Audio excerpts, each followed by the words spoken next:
lecteurs, lectrices, enchantée. Moi c'est Marie.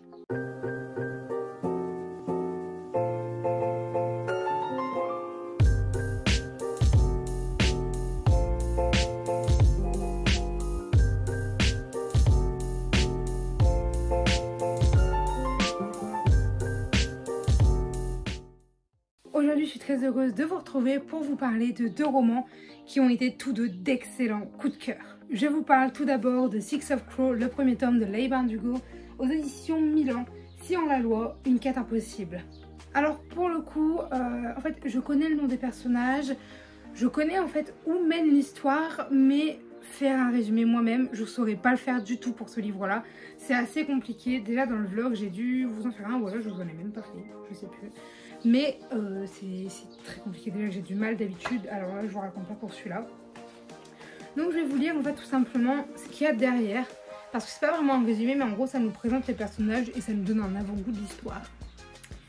Casebreaker, dit Dirty Hands, est le chef des Six of Crow, une équipe de malfrats au talent exceptionnel. Inej, espionne défiant les lois de la gravité. Mathias, soldat assoiffé de vengeance. Nina, Grisha au puissant pouvoir magique. Willan, fugueur des Boccartiers, expert en démolition. Et enfin, Jasper, tireur d'élite accro au jeu. Ensemble, ils peuvent sauver leur monde de la destruction s'ils ne s'entretuent pas avant.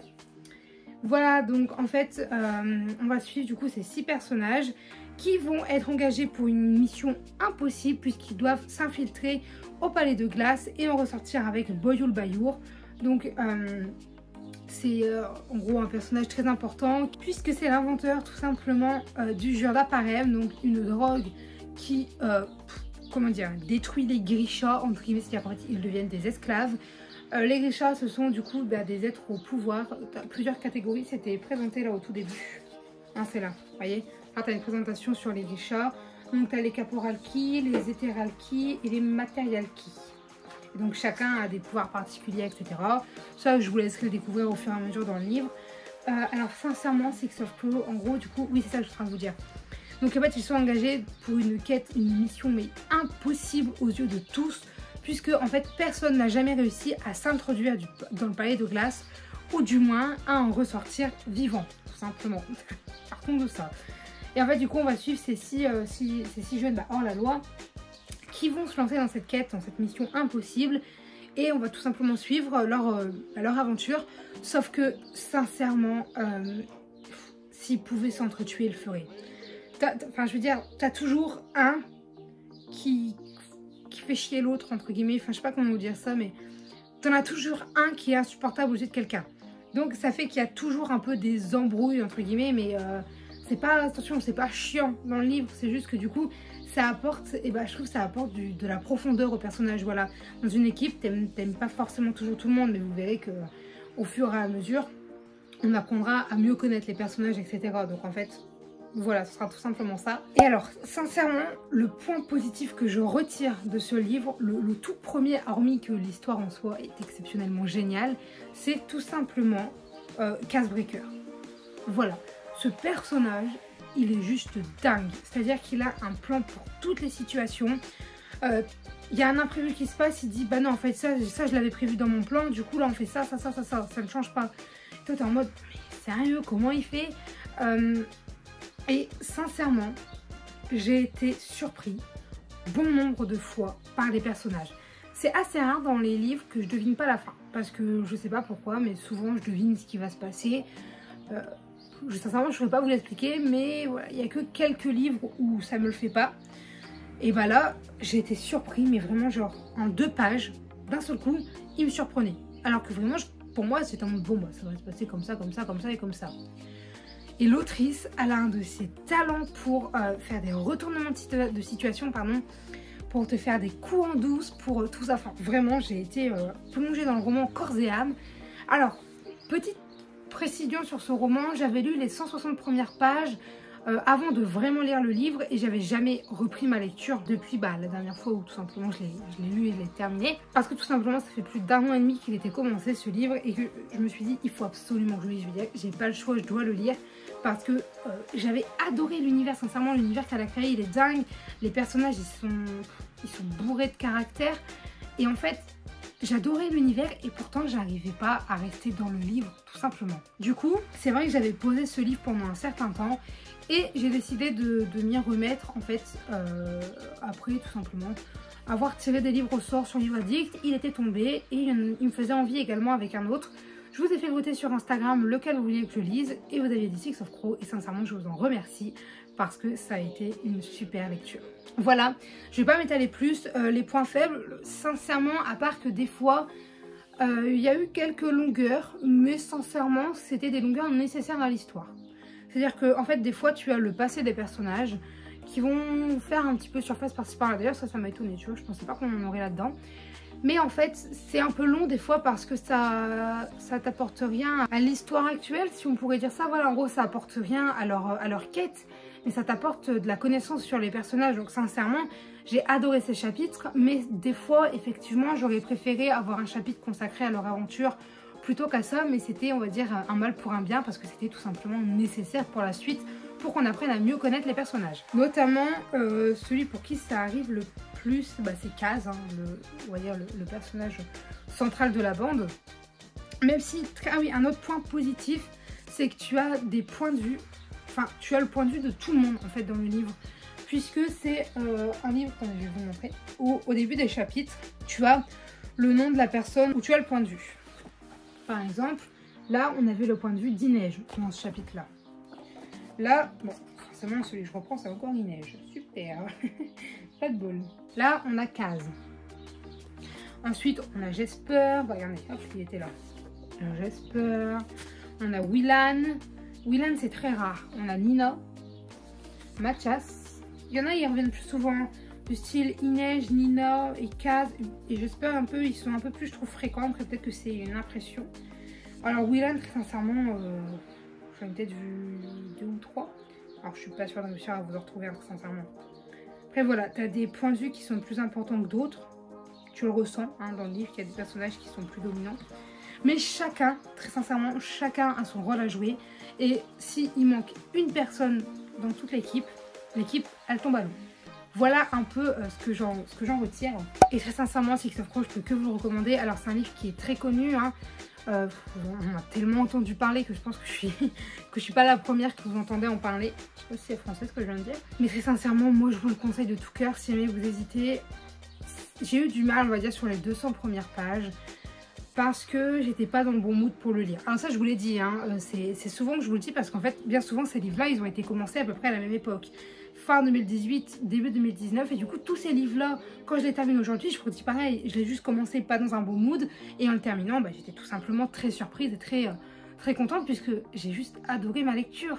Je ne tiens pas en compte en fait cette partie où je sais que c'était pas à cause du livre mais juste de la période parce que ça en fait ça gâcherait tout simplement le livre.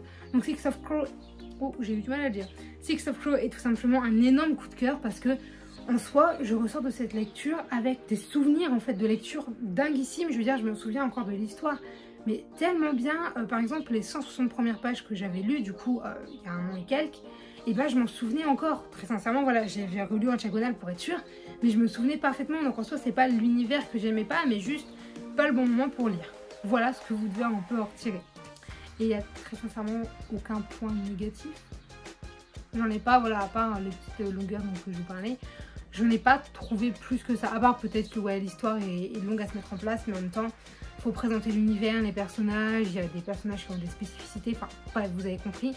Mais très sincèrement, je pense le plus gros point fort, ça a été les rebondissements à foison, c'est-à-dire on pense qu'une certaine chose va se passer et en fait genre ça va être totalement autre chose, ou alors on s'attendait à rien et d'un seul coup il va y avoir des trucs, enfin j'ai vraiment adoré. Je vais pas parler plus longtemps que ça parce que j'ai quand même 2 bons livres à vous présenter, donc j'ai peur que ce soit un petit peu long. Que le prochain dont je vous parle a été également un énorme coup de cœur puisqu'il s'agit du tome 5 de Gardien de Cité Perdue, donc de Shadow Messengers d'édition Lumen et c'est Projet Polaris. Alors Gardien de Cité Perdue, ça parle de quoi? Donc ça va parler de Sophie qui est en fait une jeune fille qui vit sur Terre, elle a 12 ans et en fait depuis qu'elle a 5 ans, elle entend les pensées des gens. Et elle a un cerveau tellement développé puisqu'elle a une mémoire photographique qu'elle est en terminale. À 12 ans, voilà, c'est pas commun non plus.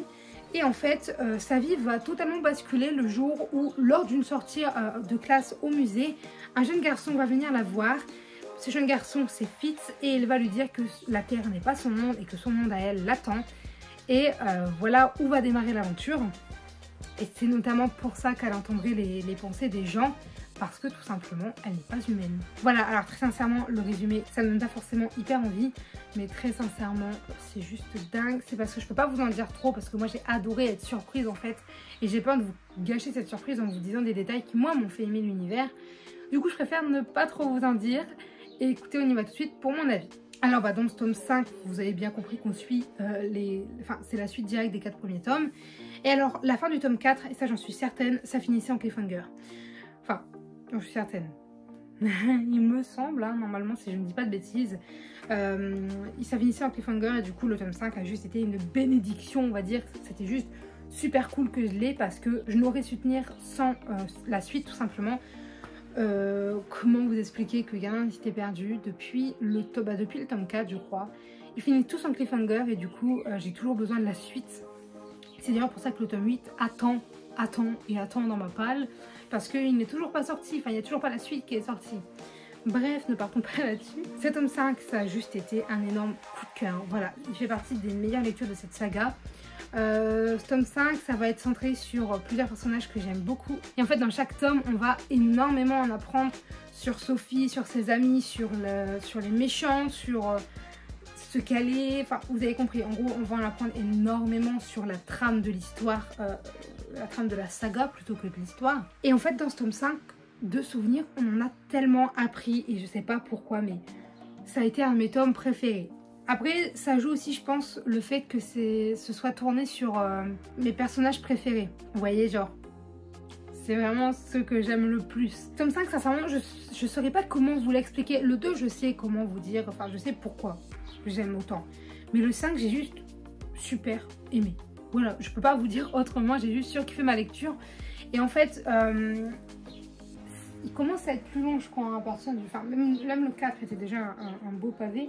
Mais le 5, ouais voilà, 665. Oui, du coup à partir du tome 5, ils deviennent vraiment de plus en plus longs. Je le repose et je vous en parle.